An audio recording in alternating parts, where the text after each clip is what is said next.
주님께서 여러분과 함께 또한 사제와 함께 하소서. 성 마테오가 전한 거룩한 복음입니다. 주님께 영광을 드립니다. 그때부터 예수께서는 제자들에게 자신이 반드시 예루살렘에 올라가 원로들과 대사제들과 율법학자들에게 많은 고난을 받고 그들의 손에 죽었다가 사흘 만에 다시 살아날 것임을 알려주셨다.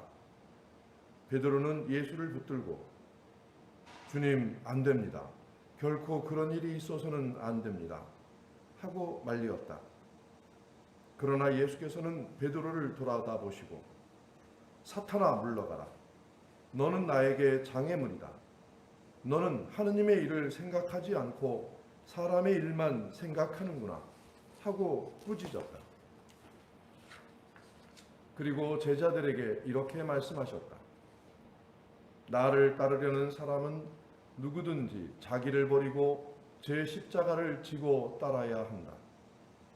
제 목숨을 살리려고 하는 사람은 잃을 것이며 나를 위하여 제 목숨을 잃는 사람은 얻을 것이다. 사람이 온 세상을 얻는다 해도 제 목숨을 잃으면 무슨 소용이 있겠느냐? 사람의 목숨을 무엇과 바꾸겠느냐?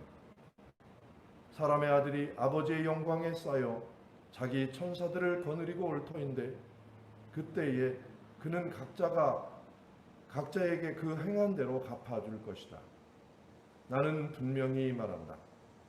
여기 서 있는 사람들 중에는 죽기 전에 사람의 아들이 자기 나라의 임금으로 오는 것을 볼 사람도 있다. 주님의 말씀입니다. 그리스도를 찬미합니다. 모두 자리에 앉아주시기 바랍니다. 성부와 성자와 성령의 이름으로 말씀드립니다.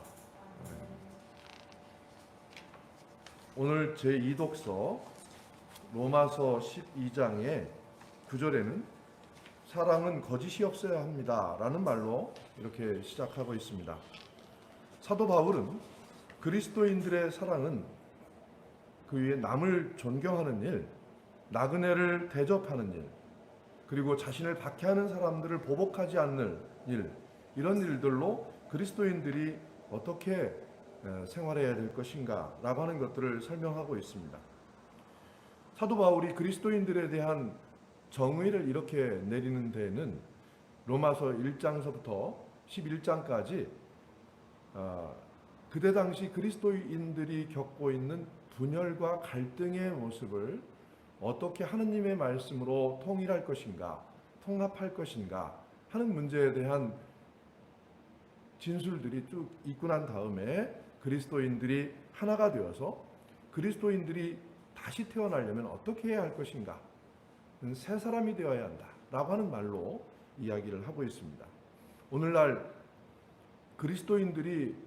한국 그리스도인들이 오늘날처럼 욕을 먹고 한국 교회가 생긴 이래에 가장 큰 위기를 닥쳐 있는 곳이 현재가 아닐까 생각이 듭니다. 물론 그렇게 된 데에는 한국 기독교인들이 선택하고 달려간 그 길에 뭔가 문제가 있었습니다.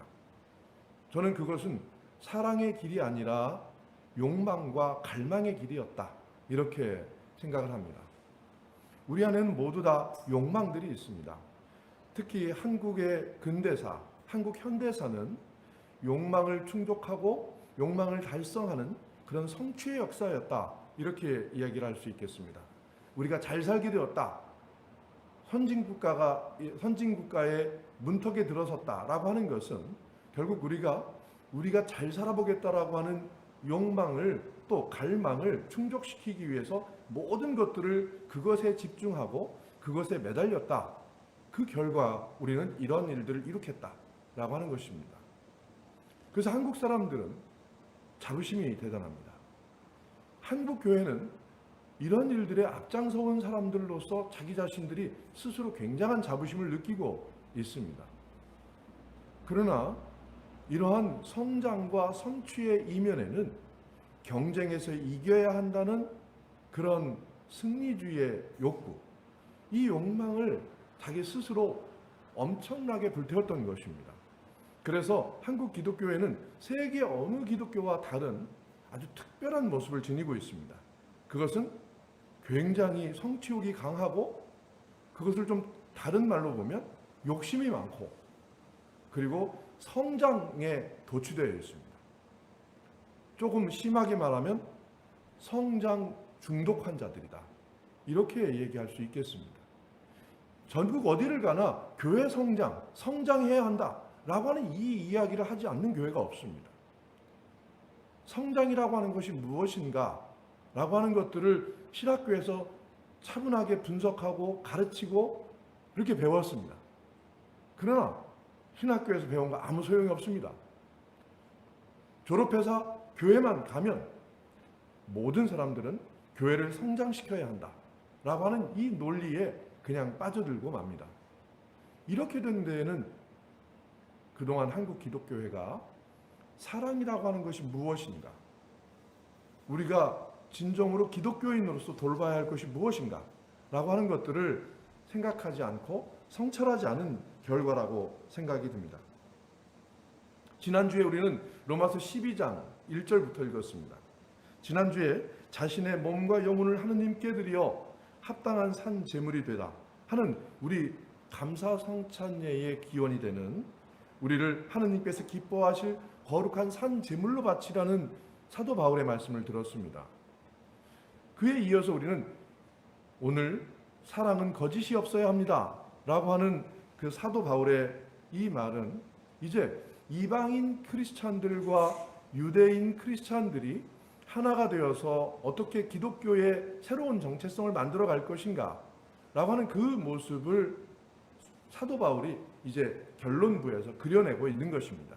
로마서는 바로 어떻게 유대인 또는 그리스인이라고 하는 이 두 대립 집단이 하나가 되어서 그리스도교가 되었습니다.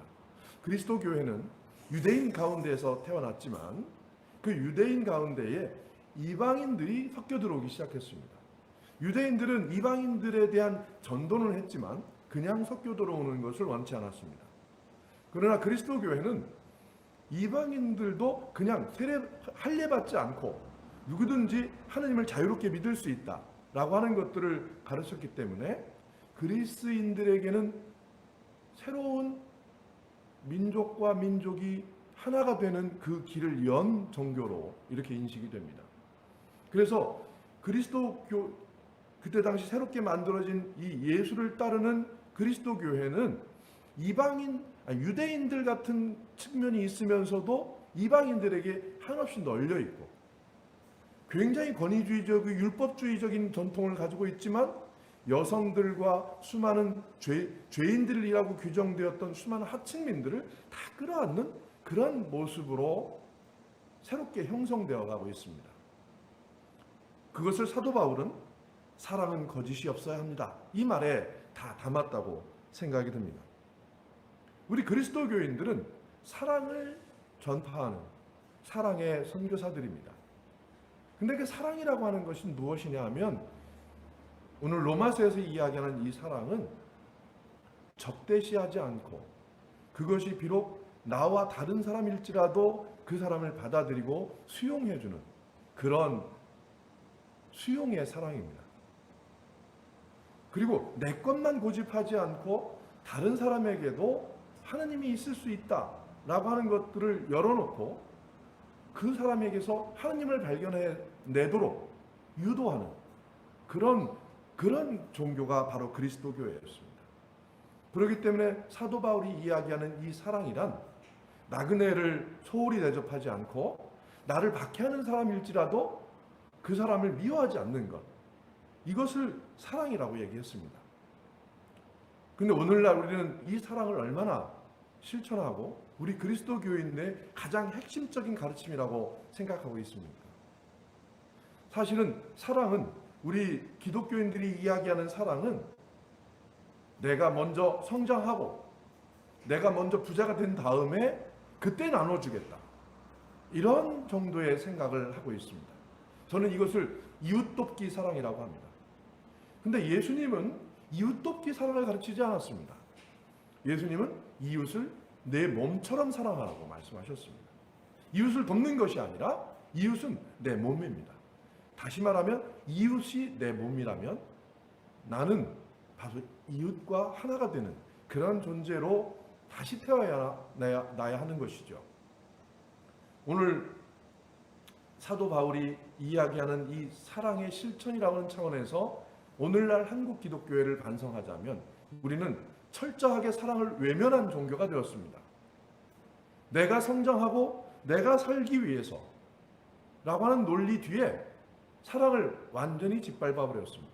그러나 그리스도 교회는 초기 탄생서부터 세례 언약서부터 나를 버리고 이웃을 위해서 나를 바치는 그런 존재로 거룩한 산 제물로 바치는 것이 아니면 기독교인이 될 수가 없었습니다. 오늘 예수님이 지난주에 베드로는 하늘의 열쇠를 받은 그런 아주 훌륭한 고백을 한 그런 제자였습니다. 그러나 오늘 바로 예수님이 예루살렘에 올라가서 십자가를 져야 하고 나는 죽었다가 다시 살아날 것이다 라고 하는 예수님의 본 사역을 말하자마자 베드로는 안 됩니다 하고 예수의 길을 가로막습니다. 저는 이 베드로의 모습에서 한국교회의 모습을 봅니다. 한국교회는 그동안 평양이 새로운 예루살렘이다 뭐 이런 이야기를 해가면서 한국교회는 엄청나게 큰 성장을 이룩해 했습니다. 그리고 세계 기독교의 주목을 받은 때도 있었습니다. 그러나 한국 기독교회는 자기 신앙의 핵심이 무엇인지를 성찰할 수 있는 그런 눈을 가지지 못했었습니다. 잘 살아봐야 되니까, 우리가 어려웠으니까 우선 내가 살고 보자 라고 하는 이 생각 뒤로 그리스도의 사랑을 뒤로 밀어놨던 것입니다. 어쩌면 다른 한국인들에게 그리스도 교인들은 어떤 모범이 되었습니다.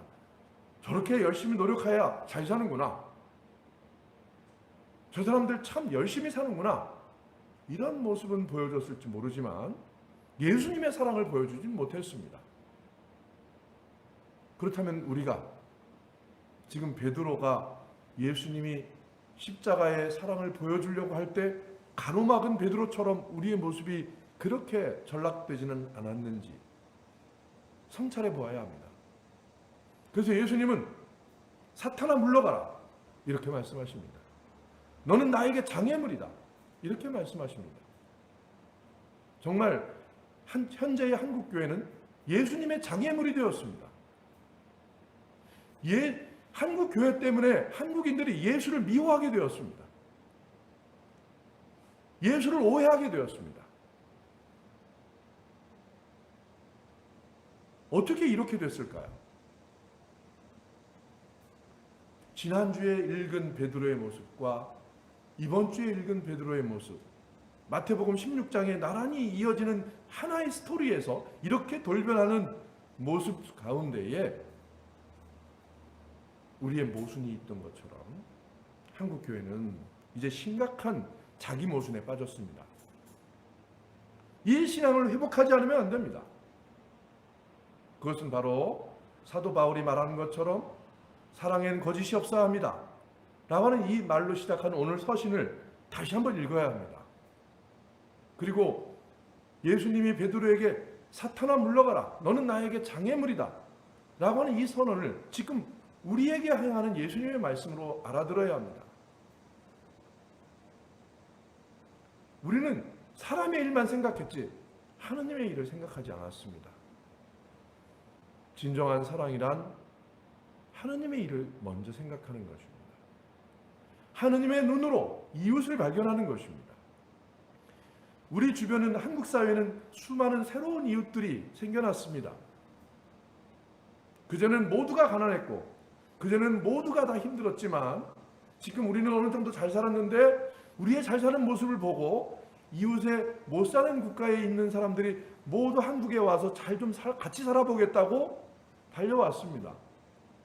근데 우리는 그들의 이러한 욕구를 발판 삼아서 그들의 노동력을 착취하고 우리가 잘 사는 나라를 이룩하려고 했습니다. 이것은 기독교의 사랑의 실천에 정반대되는 그런 방향으로 나가고 있는 것입니다. 그런데도 기독교는 이것을 고발하지 않고 오히려 기독교의 수많은 장로들은 교회에 갖다가 바치는 그 수많은 헌금들은 이웃에서 우리나라에 와서 좀 잘 살아보겠다고 하는 수많은 사람들을 착취하고 사기치고 그들을 죽이는 그런 일까지 감행하면서 벌은 피의 돈으로 하느님 재단에 헌금을 바친 거 아닙니까? 이러한 돈을 하느님이 장애물로 여깁니다. 하느님께서 역겹다고 하십니다.